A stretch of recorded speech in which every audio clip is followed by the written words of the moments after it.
নমস্কার আমার প্রিয় শ্রোতা বন্ধুরা, আশা করছি আপনারা সকলে ভালো আছেন।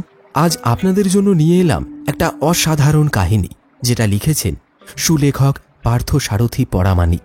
তাঁর লেখা এই গল্পটি পূর্বে প্রকাশিত হয়েছে প্রতিলিপি অ্যাপে।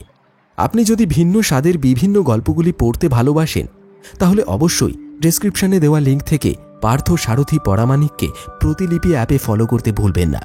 আজ আমরা আপনার জন্য পরিবেশন করতে চলেছি তাঁরই লেখা পোড়ামুখী গল্প অবলম্বনে ঝড়ের রাতে মঙ্গলপুরে। আশা করছি আমাদের আজকের নিবেদনের এই গল্পটি আপনার মনে একটা আলাদা অনুভূতির ছাপ রেখে যাবে। তাহলে চলুন বেশি কথা না বাড়িয়ে শুরু করা যাক আজকের গল্প।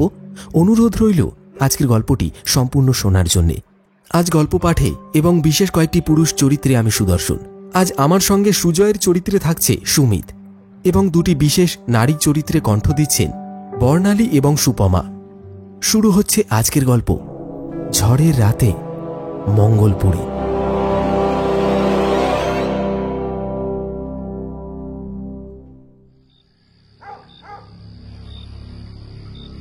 একটা বিভৎস ছায়ামূর্তি যেন সারাক্ষণ নজর রাখছে অর্ণবের উপর। কখনো কখনো রাতের বেলা হঠাৎ কারোর ফুঁপিয়ে ফুঁপিয়ে কান্নার শব্দে ঘুম ভেঙে যায় তার। বড়ই অস্বস্তি লাগে, কিন্তু কিছুতে তাকে ঠিক দেখতে পাওয়া যায় না। যখনই ঘাড় ঘুরিয়ে দেখার চেষ্টা করে, মূর্তিটা যেন হাওয়ায় মিলিয়ে যায়।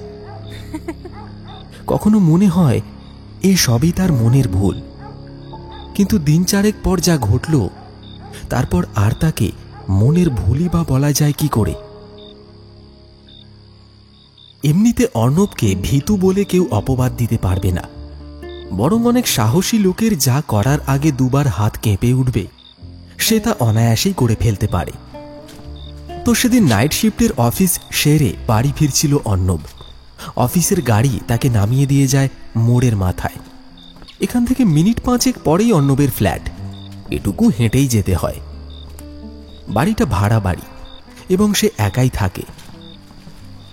পাড়া একেবারে নিঝুম।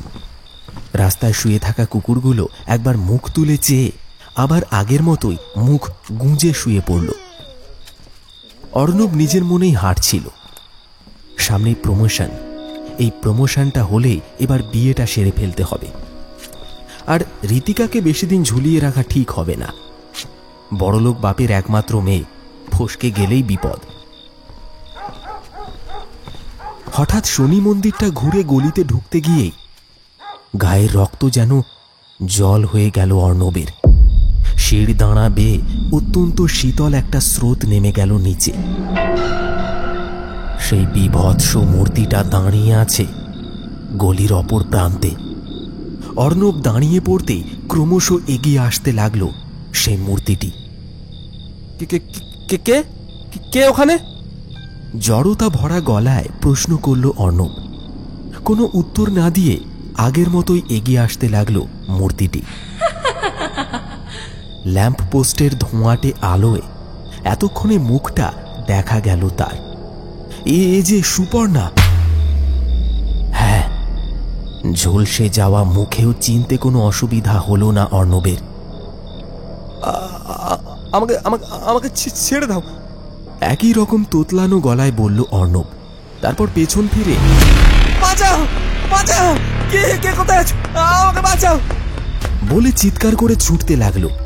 পেছন থেকে তখনও ভেসে আসতে লাগলো সেই পোড়ামুখীর অট্টহাসির শব্দ।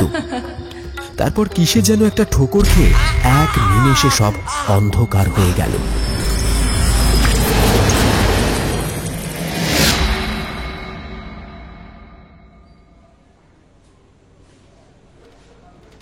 অর্ণব যখন চোখ খুলল, দেখল সে স্থানীয় একটা নার্সিং হোমে, মাথায় ব্যান্ডেজ করা। খানিকক্ষণ পরেই সবকিছু মনে পড়ল তার। সুপর্ণা তো মারা গেছে শুনেছি বহুদিন, তবে সে কি করে আবার ফিরে এলো? রাতের অন্ধকারে কি তবে ভুল কিছু দেখলাম নাকি? বিছানায় শুয়ে শুয়েই এইসব 7-5 ভাবছে অর্ণব। এমন সময় ঘরে ঢুকল ঋতিকা আর ওর বাবা। চিকিৎসার খোঁজ খবর নেওয়ার পর ঋতিকা প্রশ্ন করল, কি করে এরকম কাণ্ড ঘটল? তা জানি না, কয়েকদিন থেকেই আমার সাথে এরকম হচ্ছে। মনে হচ্ছে কেউ যেন পিছু নিয়েছে আমার। সারাক্ষণ কেউ যেন আমার দিকে নজর রাখছে। একটা একটা বিভৎস মূর্তি প্রতিনিয়ত যেন তাড়া করে বেড়াচ্ছে আমায়। আনমনে বলে চলে অর্ণব। ঋতিকা বলল, বিভৎস মূর্তি? কার মূর্তি? কিসের মূর্তি? ও ও ও কিছু না, কিছুদিন রেস্ট নিলেই সব ঠিক হয়ে যাবে। খানিক সামলে নিয়ে বলল অর্ণব। ঋতিকার বাবা বলল, না না, আমার মনে হয় তোমার কোনো সাইকিয়াট্রিস্টের সাথে একবার কনসাল্ট করার দরকার। খামোখা আপনারা চিন্তা করছেন। অফিসের নানান কাজের চাপে বোধহয় একটা হ্যালুসিনেশন তৈরি হয়েছিল। কয়েকটা দিন একটু রেস্ট নিলেই সব ঠিক হয়ে যাবে বলে ব্যাপারখানা উড়িয়ে দেওয়ার চেষ্টা করল অর্ণব। কারণ ঋতিকারা শেষে তাকে পাগল টাগল না ভেবে বসে। যদি তেমনটা হয় তবে তীরে এসে তরি ডুবে যাবে।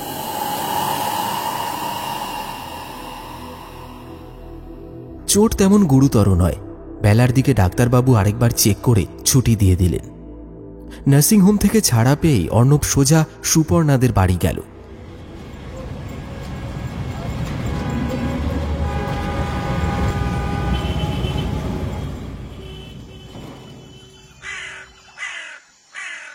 গিয়ে দেখল ভাঙাচোরা জনমানবহীন বাড়িটা প্রায় ধ্বংসস্তূপে পরিণত হয়ে পড়ে আছে। আশেপাশে খোঁজ খবর নিয়ে জানা গেল সুপর্ণার সুইসাইড করার খবর পেয়ে তার মা একেবারে পাগলের মতন হয়ে যান।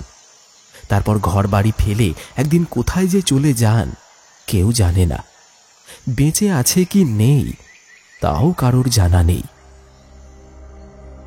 বুড়িটা মরেছে কি বেঁচে আছে তাতে অর্ণবের কোনো রুচি ছিল না। সুপর্ণা মরেছে এটুকু নিশ্চিত হতেই তার আশা। এবার তার মনের মধ্যে ভয়টা জমাট বাঁধতে শুরু করেছে।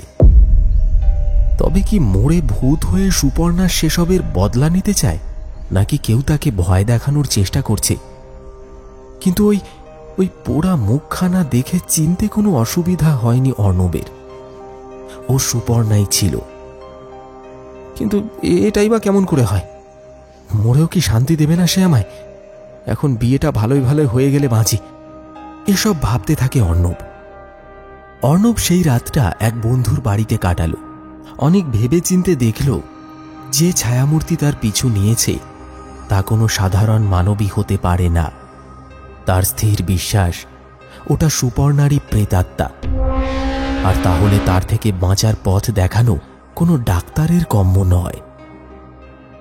ভোলানাথ তান্ত্রিকের এলাকায় বেশ নাম ডাক আছে। শেষ পর্যন্ত অর্ণব একবার তার কাছে যাওয়াই মনস্থির করল। শহরের পশ্চিম প্রান্তে একটা নির্জন পরিত্যক্ত বাগানের পাশে তাঁর আস্তানা। পরদিন অর্ণব সেখানে গেল।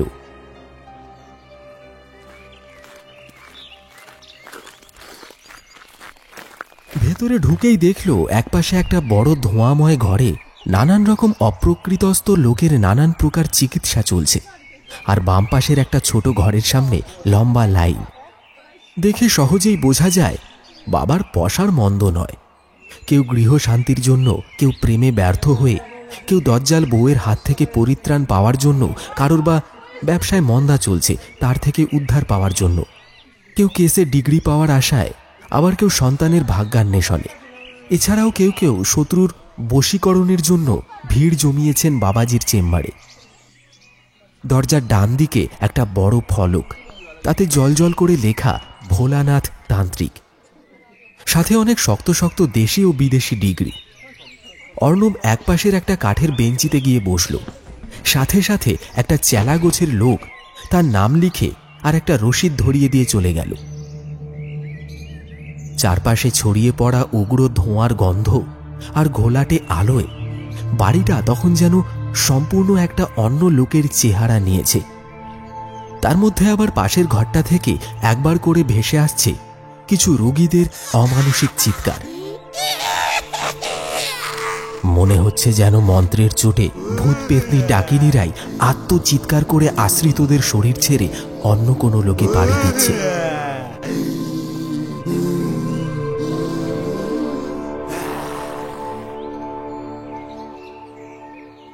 অর্ণবের যখন সময় এলো তখন বিকেল। ঘরে ঢুকেই অর্ণব দেখল লাল বসন পরা এক বয়স্ক তান্ত্রিক একটা ধবধবে সাদা চাদর পাতা চৌকিতে বসে আছেন।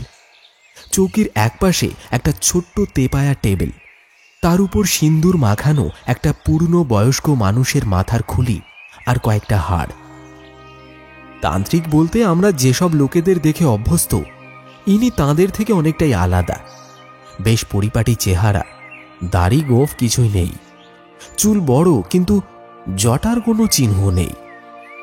কপালে বড় একটা তিলক, আর গলায়, হাতে এবং কবজিতে অসংখ্য মালা আর রং বেরঙের সুতো বাঁধা। দেখে মনে হয় এনাকে ছোবার ক্ষমতা ভূত পেতনি দূরে থাক, কোনো ভাইরাস বা ব্যাকটেরিয়ারও সাধ্যি হবে না। অর্ণব প্রণাম জানিয়ে নির্দিষ্ট মাদুরের উপর গিয়ে বসল। তারপর করজোড়ে বলল, বাবা, বাবা, আমাকে বাঁচান। দিন কয়েক ধরে একটা ছায়ামূর্তি আমার পিছু নিয়েছে, সে সে সে আমায় ছাড়বে না। আমি থাকতে কোনো ভূত পেতনির সাধ্য নেই তোকে ছোঁয়া। সব কথা খুলে বল আমায়। প্রথাগত ভঙ্গিতে বললেন ভোলানাথ তান্ত্রিক। অর্ণব অভয় পেয়ে নিঃসংকোচে শুরু করল। আজ থেকে 5 বছর আগের কথা। আমার তখন গ্র্যাজুয়েশন লাস্ট ইয়ার। এই সময় আমাদের কলেজে ভর্তি হয় সুপর্ণা, অসাধারণ সুন্দরী, টানা টানা চোখ, ঠোঁটের কোণে মোহময় হাসি, দেখলে চোখ জুড়িয়ে যেত। কলেজের অনেকেই চাইতো তাকে, আমিও ব্যতিক্রম ছিলাম না। কিন্তু সে কাউকে পাত্তা দিত না, নিজেকে নিয়েই ব্যস্ত থাকত। কিন্তু আমার সারা মন জুড়ে তখন সেই। নানা অছিলায় তার সাথে যোগাযোগ করার চেষ্টা করতাম। মাস 6 পর একদিন আমি তাকে প্রপোজ করলাম। সে মুখের ওপর আমায় না করে দিল, বলে অন্য কাউকে ভালোবাসে। আমার মাথায় আগুন ধরে গেল, এত দিমাগ। একদিন সুপর্ণা কলেজ থেকে বাড়ি ফিরছিল। আমি আগে থেকে হেলমেট পরে একটা মোটর বাইকের উপর বসে অপেক্ষা করছিলাম নির্জন ওই একটা মোড়ের মাথায়। তারপর আমার সামনাসামনি আসতেই হাতের টিউবটা ছুঁড়ে মারলাম ওর মুখে। সঙ্গে সঙ্গে যন্ত্রণায় ছটফট করতে করতে লুটিয়ে পড়ে সে। আমিও সাথে সাথে চম্পট দিই। আমার মাথায় হেলমেট ছিল, ফলে কেউ চিনতে পারেনি আমায়। পরদিন অনেকের সাথে আমিও গেছিলাম হাসপাতালে সুপর্ণাকে দেখতে। আপনি বললে বিশ্বাস করবেন না, তার অমন সুন্দর মুখখানা ব্যান্ডেজে বাঁধা অবস্থায় দেখে যা তৃপ্তি পেয়েছিলাম, তাতে করে সেদিনের সেই অপমানের জ্বালাটা অনেকটা কমে গেছিল। এর পরের খবর আর কিছু জানি না, তবে শুনেছিলাম ব্যান্ডেজ খোলার পর আয়নায় তার ক্ষতবিক্ষত মুখটা দেখে আঁতকে উঠেছিল সে। তার কয়েকদিন পর হাসপাতালের ছাদ থেকে ঝাঁপিয়ে আত্মহত্যা করে। ল্যাঠা চুকে গেছিল। আগামী মাসে আমার বিয়ে। বড়লোক বাপের একমাত্র মেয়ে, বুঝতেই পারছেন। হঠাৎ সুখের বাসায় অসুখের মতো দেখা দিয়েছে সে। মুখ পুড়ে মরেও শান্তি দিতে চায় না আমায়। টাকার অভাব হবে না, আপনি যে করেই হোক আমাকে ওই পেতনির হাত থেকে রক্ষা করুন। বিপন্ন মানুষের সাহায্য করাই আমার কাজ। তোকেও যখন কথা দিয়েছি তখন অবশ্যই সাহায্য করব। তবে তুই যেটা করেছিস সেটাকে সমর্থন করি না আমি। যাই হোক, বিধাতা তোর হিসেব করবেন। বলে হাতের থেকে একটা লাল পেঁচানো সুতো খুলে অর্ণবের হাতে দিয়ে তিনি বললেন, এটা যতক্ষণ তোর হাতে থাকবে ততক্ষণ কোনো অশুভ শক্তি তোর কোনো ক্ষতি করতে পারবে না। অর্ণব ভেবেছিল তাবিজ কবজ বা এই জাতীয় কিছু দেবেন তিনি, কিন্তু একটা মামুলি পেঁচানো সুতো পেয়ে সে খানিকটা মুষড়ে পড়ল। অর্ণবের ভাবখানা দেখে ভোলানাথ তান্ত্রিক দৃঢ়ভাবে বললেন, এটা মামুলি সুতো নয়, এতে আমার সমস্ত তন্ত্র সাধনার সমাহিত আছে। এটা যার হাতে বাঁধা থাকবে ভূত পেতনি তার ত্রিসীমানায় ঘেঁষতে পারবে না। অর্ণব আশ্বস্ত হয়ে পকেট থেকে কয়েকটা 500 টাকার নোট বের করে তার হাতে দিতে গেল। বাবাজি সাথে সাথে টাকা নিতে অস্বীকার করে বললেন, ও টাকা আমি নিতে পারবো না, যা, মা তোর মঙ্গল করুন। অর্ণব লাল সুতোখানা নিয়ে ঘর থেকে বেরিয়ে এলো।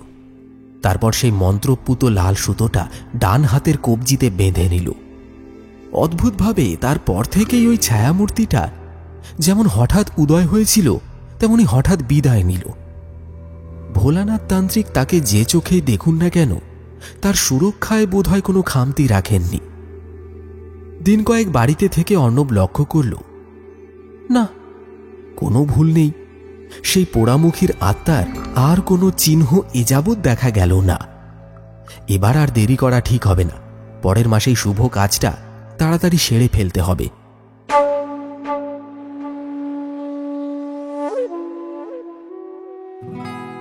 মেঘ না চাইতেই জল। রাতে ঋতিকা নিজেই ফোন করল। তারা এখন তাদের দেশের বাড়ি মঙ্গলপুরে। পরিবারের আর সবাই একবার অর্ণবের সাথে পরিচয় করতে চায় এবং সবাই রাজি হলে দিনক্ষণ সব ওখানেই ঠিক হয়ে যাবে। তাই অর্ণবকে একটু ঠিকঠাকভাবে আসতে বলল ঋতিকা। সময় মতো গাড়ি পাঠিয়ে দেওয়া হবে। কথা মতো পরদিন বিকেল 4টের সময় গাড়ি এসে হাজির হয়।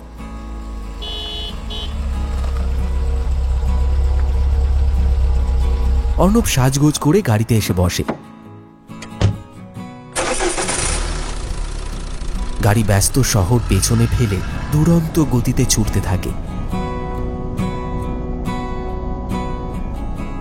ড্রাইভার জানায় 1.5 ঘন্টার পথ। অর্ণব কানে হেডফোন গুঁজে সিটে ঘাড় এলিয়ে শুয়ে পড়ে। প্রায় ঘণ্টাখানেক চলার পর গাড়িটা হঠাৎ বার কয়েক জান্তব আর্তনাদ করে একটা নির্জন স্থানে একেবারে বেবাক হয়ে দাঁড়িয়ে পড়ল। ড্রাইভার বার কয়েক চেষ্টা করেও গাড়ি আর স্টার্ট করতে পারল না। অর্ণব ডান হাতের কবজির দিকে চেয়ে দেখল লাল সুতোটা ঠিকঠাক আছে। সে গাড়ি থেকে নেমে দাঁড়ালো। বেশ মনোরম জায়গা। পাকা রাস্তার দুপাশে পাতলা শাল পিয়ালের জঙ্গল। দূরে একটা কি পাহাড় দেখা যাচ্ছে। তার মাথার উপর ডুবন্ত লাল সূর্যটা আকাশের ঘন কালো মেঘের উপর পড়ে এক অদ্ভুত মায়াবী রঙের সৃষ্টি করেছে। দূর থেকে ভেসে আসছে হালকা মেঘ গর্জনের আওয়াজ। মনে হচ্ছে যে কোনো সময় বৃষ্টি নামতে পারে। অবশ্য অর্ণবের মন তখন প্রকৃতির এই রূপ অনুভব করার জন্য প্রস্তুত ছিল না। তার সমস্ত মন তখন ঋতিকাকে নিয়ে ডুবেছিল। আরো পরিষ্কার করে বললে তার বাবার বিশাল প্রতিপত্তিকে নিয়ে সে বিভোর হয়েছিল। তবে এই জনহীন প্রান্তরে এভাবে তো বেশিক্ষণ দাঁড়িয়ে থাকা যায় না। হালকা হালকা শীতও লাগছে। খানিক বাদেই আবার অন্ধকার নামবে। এর মধ্যে যদি আবার ঝড় বৃষ্টি শুরু হয় তাহলে তো কেলোর কীর্তি। বিরক্ত হয়ে রাস্তার পাশে পায়চারি করতে লাগলো অর্ণব। পকেট থেকে মোবাইলটা বের করে দেখল সেটাতে নেটওয়ার্কের কোনো চিহ্ন নেই। ঋতিকাকে একটা ফোন করার দরকার, কিন্তু সেটাও এখন সম্ভব নয়। শেষে সবকিছুই না বন্ধ হয়ে যায় আবার। ড্রাইভার আরও আধ ঘন্টা চেষ্টা চরিত্র করেও যখন রোগ সারাতে পারল না, তখন অসহায়ের মতো অর্ণব এদিক ওদিক দেখতে লাগল। কিন্তু এই সময়ের মধ্যে ওই রাস্তা দিয়ে কোনো গাড়িও বেরোলো না। হঠাৎ তার চোখে পড়ল ডান দিকে একটু দূরে একটা ছোট্ট ঢিবির উপর একটা পুরনো দোতলা বাড়ি আছে। জিজ্ঞেস করলে ড্রাইভারটিও এ ব্যাপারে কিছুই বলতে পারল না। সে নতুন। সে প্রথমবার ঋতিকাদের নিয়ে মঙ্গলপুরে গেছে, আর এই দ্বিতীয়বার যাচ্ছে।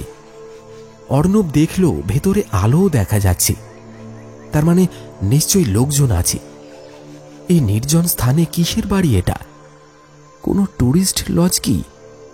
দেখাই যাক, যদি যাতায়াতের বা গাড়ি সারানোর কোনো ব্যবস্থা করা যায়। এই ভেবে অর্ণব ড্রাইভারকে বলে শুকনো পাতা আর আগাছায় ভরা রাস্তা দিয়ে সেই বাড়িটার দিকে পা বাড়াল। বেশ পুরনো একটা বাড়ি। এককালে কি ছিল বলা ভারী শক্ত। স্থানীয়রা বা বাড়ির অধিবাসীরা হয়তো জানলেও জানতে পারে। পুরনো কাঠের দরজাটা সশব্দে ঠেলে অর্ণব ভেতরে ঢুকল। দেখল বাড়িতে কেউ নেই। শুধু একটা মশাল দাউ দাউ করে জ্বলছে। নিচের তলায় কয়েকটা ঘর আছে বটে, কিন্তু সবই তালা বন্ধ এবং সচরাচর খোলা হয় বলেও মনে হয় না। বার কয়েক ডাক দিল অর্ণব, কিন্তু কারোর কোনো সাড়া পেল না। তবে উপরতলায় কারোর দুপদাপ করে চলার শব্দ শুনতে পেল সে। বুকটা একবার যেন কেঁপে উঠল। কিন্তু এতটুকুতে ভয় পেয়ে দমে যাওয়ার ছেলে অর্ণব নয়। তার উপর তার হাতে তো ভোলানাথ তান্ত্রিকের দেওয়া মন্ত্রপুত লাল সুতোটা রয়েছেই। ভূত পেতনি তার কোনো ক্ষতি করতে পারবে না। ভোলানাথ তান্ত্রিকের কথা যে মিথ্যে হবার নয় তা অর্ণব বুঝে গেছে। আর যদি চোর ছ্যাঁচোর হয় তবে খোয়া যাবার মতো তার কাছে তেমন কিছুই নেই। কিন্তু ছাদে উঠে দেখা গেল সেখানেও কেউ নেই। তারপরই হঠাৎ কারা যেন একসাথে খিলখিল করে হেসে উঠল।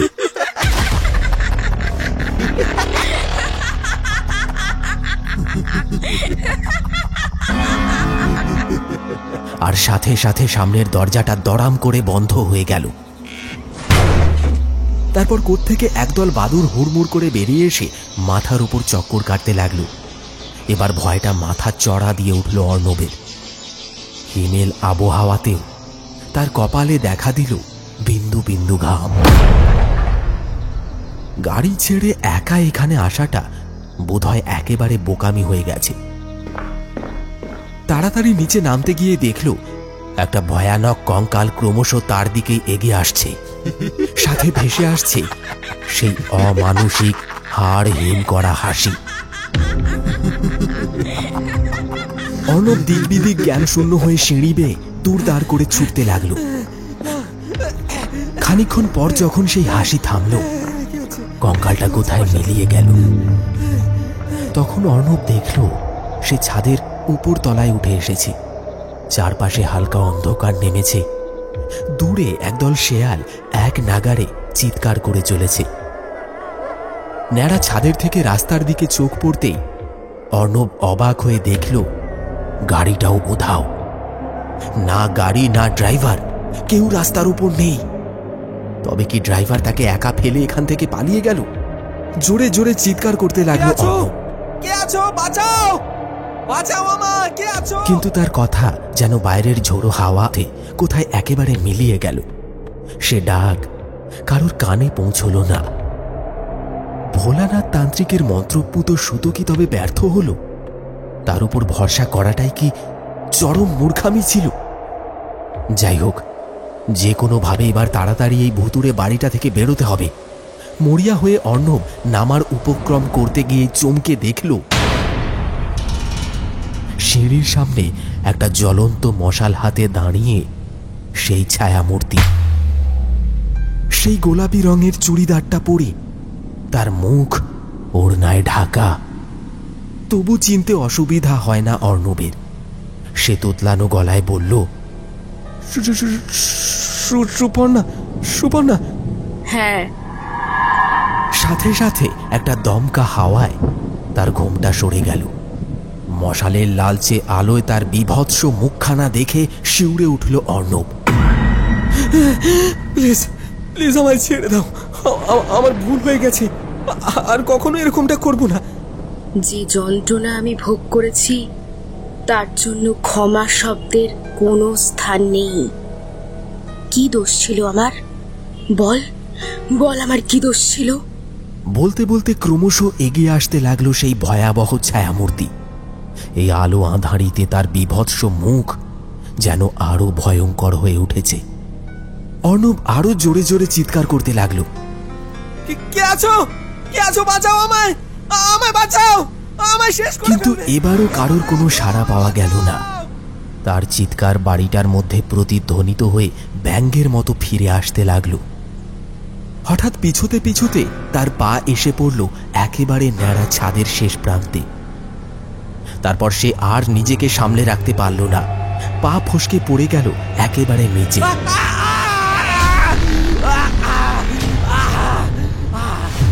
পা দুটো বোধহয় পাথরের উপর পড়ে ভেঙে গেছে।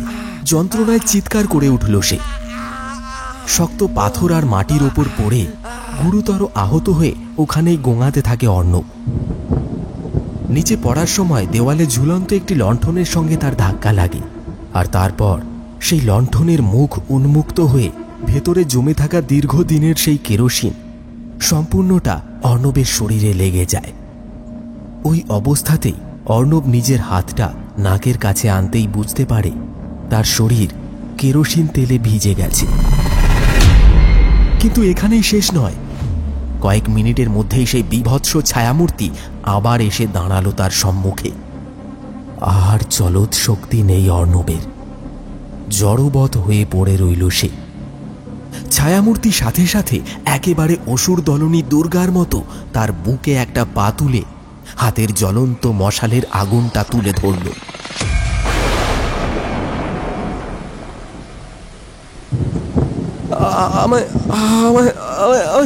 ক্ষমা করো, আমায় ক্ষমা করে দাও। ক্ষমা?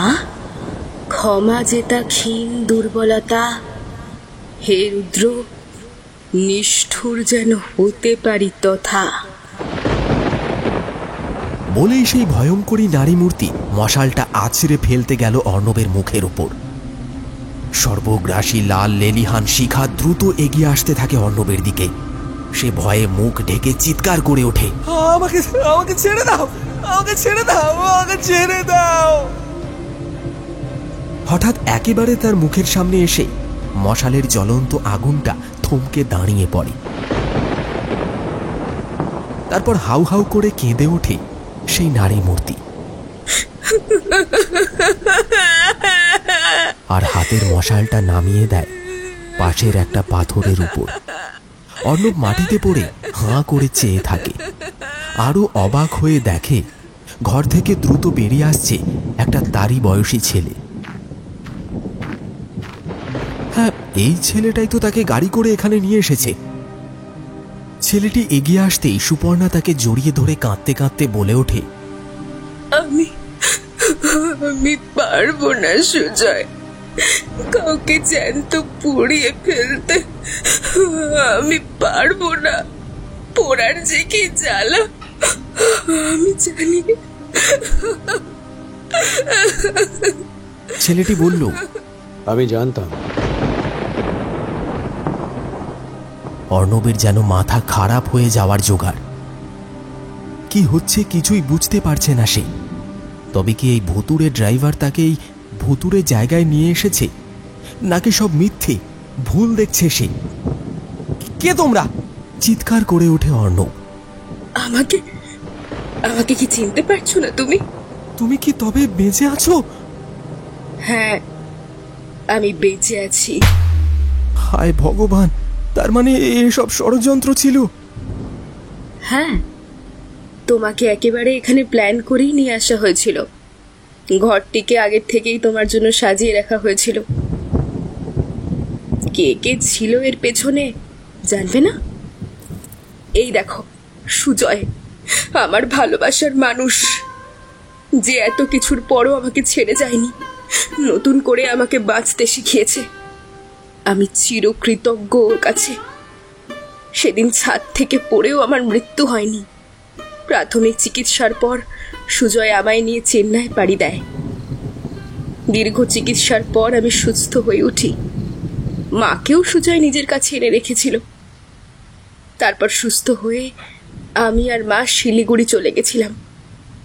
ওখানেই নতুন করে নতুন পরিচয় থাকছিলাম।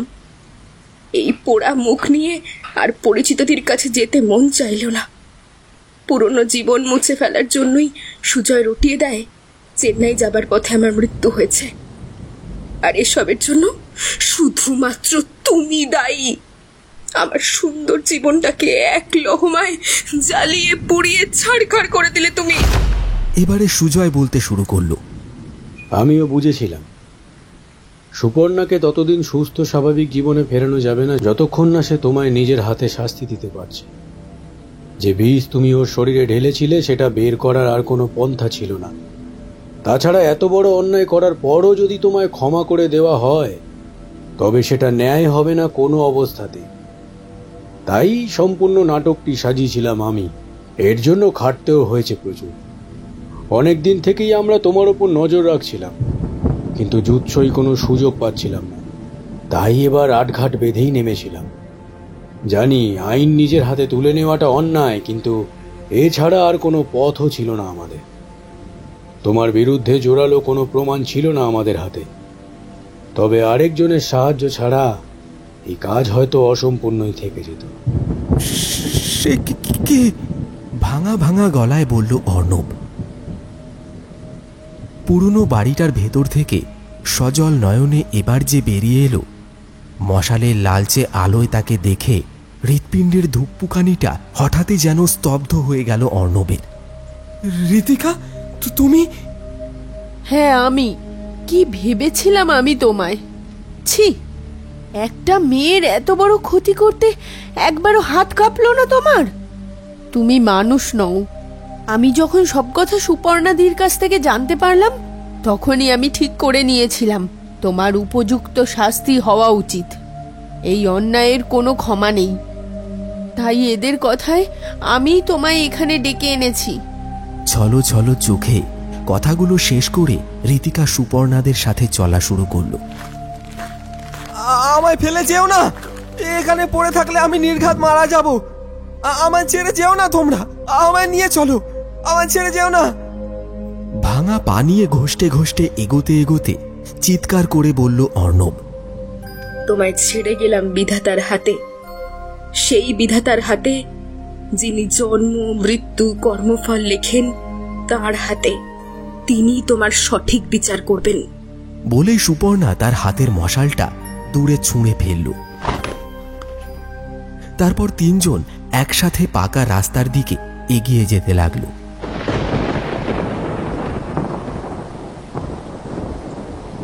কালো অন্ধকারের চাদর ধীরে ধীরে ঢেকে ফেলতে লাগলো সমস্ত এলাকাটাকে।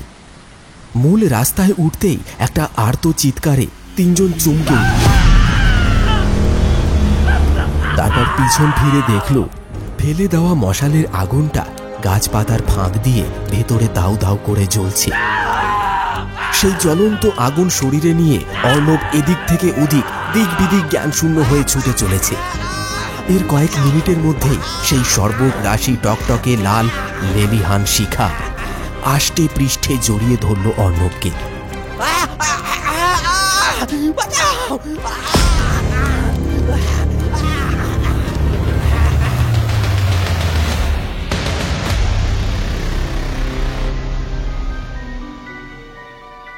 অর্ণব যন্ত্রণায় ছটফট করতে লাগল, ঠিক যেমনটা একদিন তার হাতের ছোঁড়া অ্যাসিডে ছটফট করেছিল একটা নিষ্পাপ মেয়ে। সময় বোধহয় সবকিছুই ফিরিয়ে দেয়, একেবারে সুদ সহ।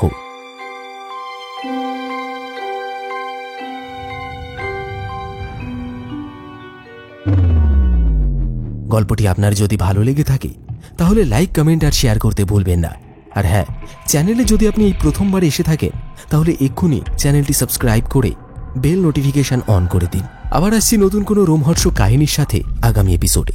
ততক্ষণের জন্য সঙ্গে থাকুন আর শুনতে থাকুন অল ডে সাসপেন্স।